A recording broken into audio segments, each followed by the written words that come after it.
बच्चों, कैसे हो आप सब लोग। आज हम एक बहुत ही इंटरेस्टिंग एक्टिविटी करने वाले हैं, अनुमान द्वारा घनमूल निकालना।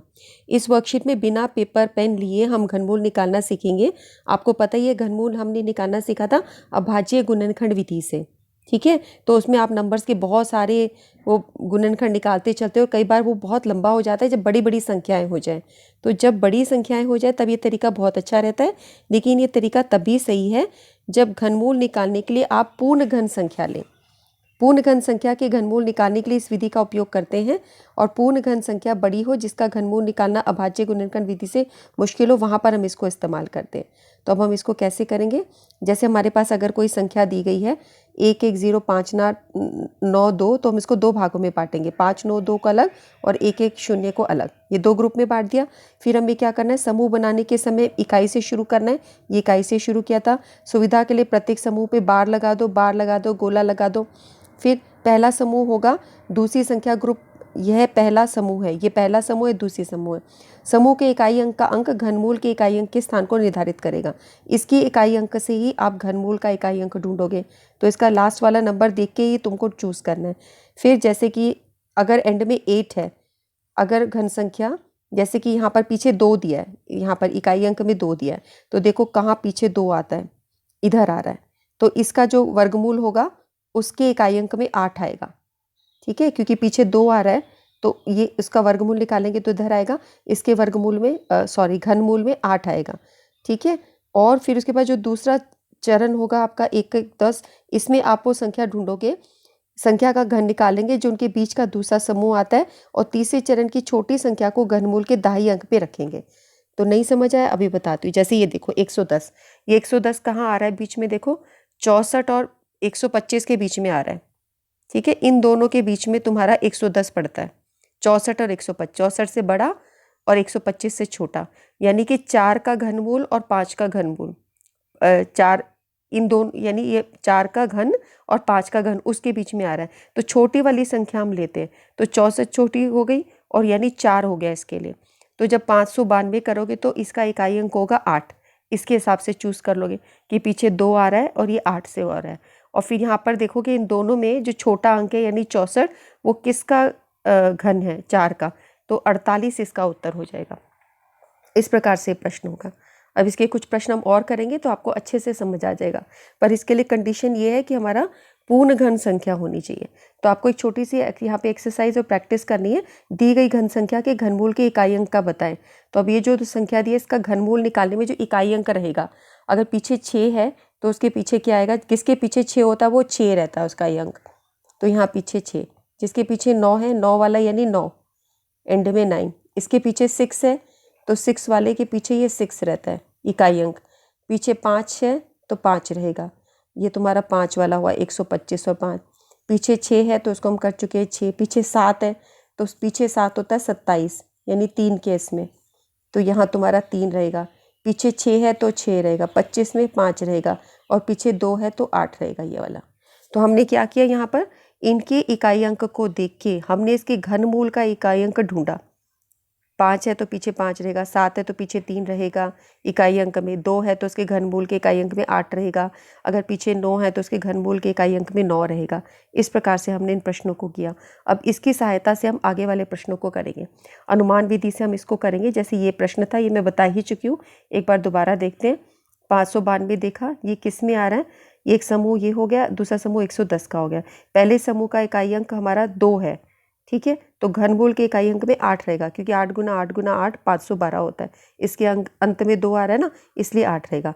अब उसके बाद जो 110 है, ये किसके बीच में आ रहा है, 110 64 और 125 के बारे में। 64 है तुम्हारा 4 का घन और 125 है 5 का घन, तो ये दोनों के बीच में आ रहा है, तो ये हम छोटा वाला अंक लेंगे 4। तो इस प्रकार से 48 वो संख्या हो जाएगी। ठीक है, अब ऐसे ही हम एक और प्रश्न लेते हैं, 1 7 5 7 6, तो 17,576। इसमें आप चरण बनाओगे, ऐसे बन जाएंगे 576 एक जगह और 17 एक जगह। ठीक है, तो 576 के अंत में क्या आ रहा है, 6 आ रहा है। तो जिसके अंत में 6 आता है तो उसके इकाई अंक में भी 6 रहेगा, क्योंकि 216 रहता है 6 का घन। ठीक है, दूसरा ग्रुप हुआ तुम्हारा 17। 17 अब कहाँ आ रहा है, 17 आ रहा है 8 और 27 के बीच में। 8 है 2 का घन और 27 जो है वो 3 का घन है। अब इसमें छोटा हुआ 2, तो यहाँ से आपका 6 आया, ये आया 2, यानी 26 वो संख्या आ जाएगी। अभी भी नहीं समझ आया तो अभी हम और बहुत सारे क्वेश्चंस कर रहे हैं, बहुत अच्छे से आपको क्लियर हो जाएगा। इन क्वेश्चंस को हमको घनमूल निकालना है। और इससे पहले मैं आपको उचित कोविड व्यवहार बता देती हूँ कि सुरक्षित रहने के लिए आपको मास्क पहनना है कोविड की विरुद्ध लड़ाई में। तो अब हम प्रश्नों को करते। अगला प्रश्न देखें। पहला प्रश्न है आपका 1 1 7 6 9। तो अब यहाँ पे बार लगाएंगे हम, ये 3 का और ये 2 का हो गया। अब इसके अंत में 9 है, तो 9 तुम्हारा 9 के घन में होता है, तो ये तो यहाँ से तो आ जाएगा तुम्हारे पास 9। 11 जो है, 11 किसके बीच में आ रहा है? 8 और 27 के बीच में। 8 है तुम्हारा 2 का घन और ये है 3 का घन, तो इस हिसाब से 29 उत्तर होना चाहिए। अब तुम यहाँ पर चेक करते हो 29 गुना 29 गुना 29 चेक करते हो तो ये नंबर नहीं आता, तुम्हारा ये नंबर आता है। ठीक है, तो वही मैं बोल रही थी कि अगर ऊपर संख्याएं आपको घन पूर्ण घन दिए तभी ये मेथड अच्छा है। ये नहीं है कि ये मेथड सब नंबर्स पे काम करेगा। देखो इसका भी घनमूल 29 आ रहा है, ठीक है, लेकिन जब इसको गुना करके देखते हैं 29 गुना 29 गुना 29 तो ये संख्या नहीं आती। ठीक है, यानी कि ये क्वेश्चन गलत लिया गया। क्वेश्चन ये लोगे तो ये ठीक है। अब इसके अंदर अगर तुम ये क्वेश्चन लेते हो, तुम बोलोगे मैडम 24389 अगर हम लेते हैं तो उसमें ठीक आ जाएगा, उसमें यही उत्तर आएगा। देखो 389 है, पीछे एंड में 9 है तो 9 आएगा। 24 नंबर आपका 8 और 27 के बीच में ही आएगा, और फिर आप 2 नंबर लोगे तो 29 ही आएगा। ठीक है, तो ये क्वेश्चन ठीक करना चाहिए, ये होना चाहिए। अब सेकंड क्वेश्चन देखो 195112, ये हमने ग्रुप बना रखा है। पीछे एंड में 2 है, तो 2 पीछे एंड में है तो वो 8 का घन होता है। 8 का घन होता है 512, पीछे घन, तो अब ये 8 इकाई तुम यहाँ लोगे। अब 195 तुम्हारा कहाँ आ रहा है? 125 और 216 के बीच में। ठीक है, 125 छोटी संख्या है, वो 5 का घन है, तो यहाँ पे 5 लगाओगे। अब तुम इसको चेक करके देख सकते हो कि 58 गुना 58 गुटा 58 हमारा ये आता है कि नहीं आता। आप ये देखोगे संख्या यही आएगी। ठीक है, तो ये हमारी पूर्ण घन संख्या है।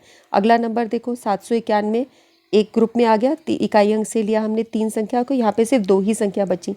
अब पीछे 1 आ रहा है तो इसका 1 ही होगा, बिकॉज 1 का घन 1 होता है।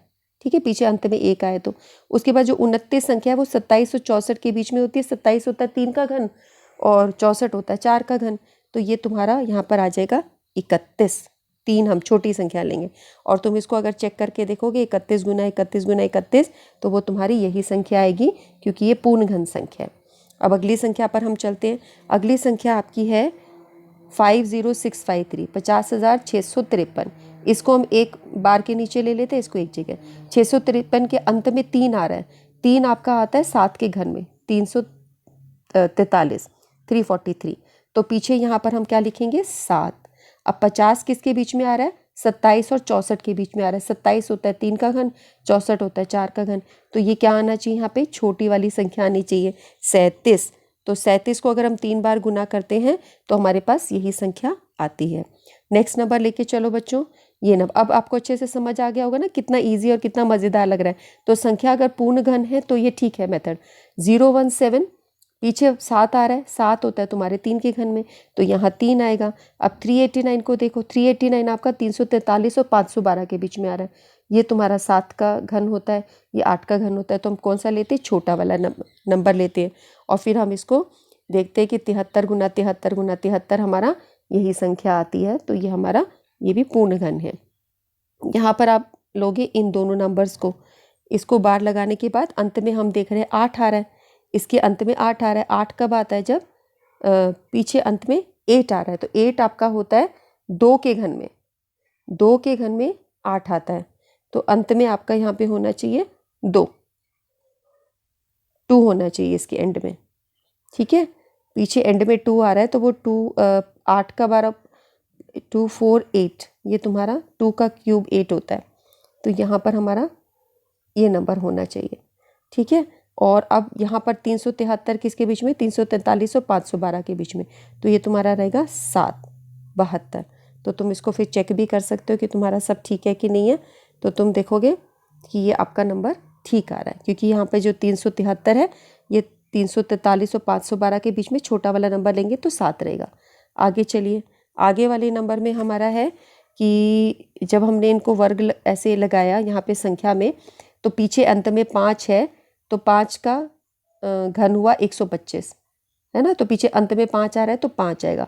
और ये 857 जो नंबर है ये तुम्हारा 9 के घन, 9 के घन और 10 के घन के बीच में आ रहा है, तो हम छोटी वाली संख्या लेंगे 9, 95। तो 95 लेने के हिसाब से हमारा उत्तर इसमें ठीक आ जाएगा। अगला संख्या लो, इस नंबर के अंदर अंत में है 8, तो 8 जो होता है तुम्हारे 2 के घन में होता है 8, ठीक है, तो इधर से 8 आ गया।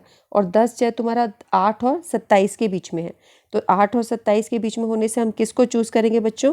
हम उसको चूज़ करेंगे 8 को। और 8 किसका घन होता है? वो होता है हमारा 8 हमारा होता है 2 का घन, तो यहाँ पर होना चाहिए 2, ये आपका होना चाहिए 2। फिर अब तुम इसको देख सकते हो कि भाई हमने सही किया है या गलत किया है, और तुम देखोगे ये संख्या, तो यहाँ पर हमने देखा पीछे एंड में 8 है, तो ये 8 जो है तुम्हारा 2 का घन है, तो यहाँ 2 लगा दिया हमने। और जो 10 है आपका वो 8 और 27 के बीच में आ रहा है, तो 8 किसका घन है? 2 का घन है, तो यहाँ हमने लगा दिया 2। तो 22 गुना 22 गुना 22 गुना चेक करोगे ये नंबर आपका आएगा। फिर है 2187, यहाँ पर आपने ग्रुप बनाया 187 का और 2 का, तो 187 के पीछे अंत में है 7, तो 7 तुम्हारा होता है 3 के उसमें, 3 का घन, 3 गुना 3 गुना 3 होता है 27, तो यहाँ पर आना चाहिए 3। और ये नंबर तुम्हारा 2 जो है वो 1 और 8 के बीच में आ रहा है, यानी कि 1 का घन और 2 का घन, तो यहाँ पर आना चाहिए 1। पर यहाँ पे 13 गुना 13 गुना 13 करते हो तो 2187 नहीं आता, 2197 आता है। तो ये क्वेश्चन अगर 2197 हो तो परफेक्ट क्यूब हो जाएगा इसका उत्तर, नहीं तो अंदाजे से ये उत्तर है, एस्टिमेशन से ये संख्या ये होनी चाहिए। तो इस प्रकार हमने ये सारे प्रश्न करे और हमने देखा कि ये तरीका उस पर ठीक है जहाँ पे हमें 2 प्रश्नों में हमें ऐसी संख्याएं मिल गई जहाँ पे वो पूर्ण घन नहीं थी और संख्या कुछ और होनी चाहिए थी। पर ये प्रश्न ही आपके एस्टिमेशन के हैं, यानी अनुमान लगाने के क्वेश्चन है, तो अनुमान लगाने के हिसाब से क्वेश्चंस बहुत अच्छे, बड़े मज़ेदार चीज़ है। ठीक है बच्चों, तो ये आज की जो वर्कशीट है इसको काम को करो, पिक्चर्स भेजो अपनी टीचर्स को और इसको शेयर करो अपने फ्रेंड्स के साथ में। Please share it, like it also, and write your comments too. Okay, we'll meet in the discussion of next worksheet. Till then, take care. Bye bye. Namaskar.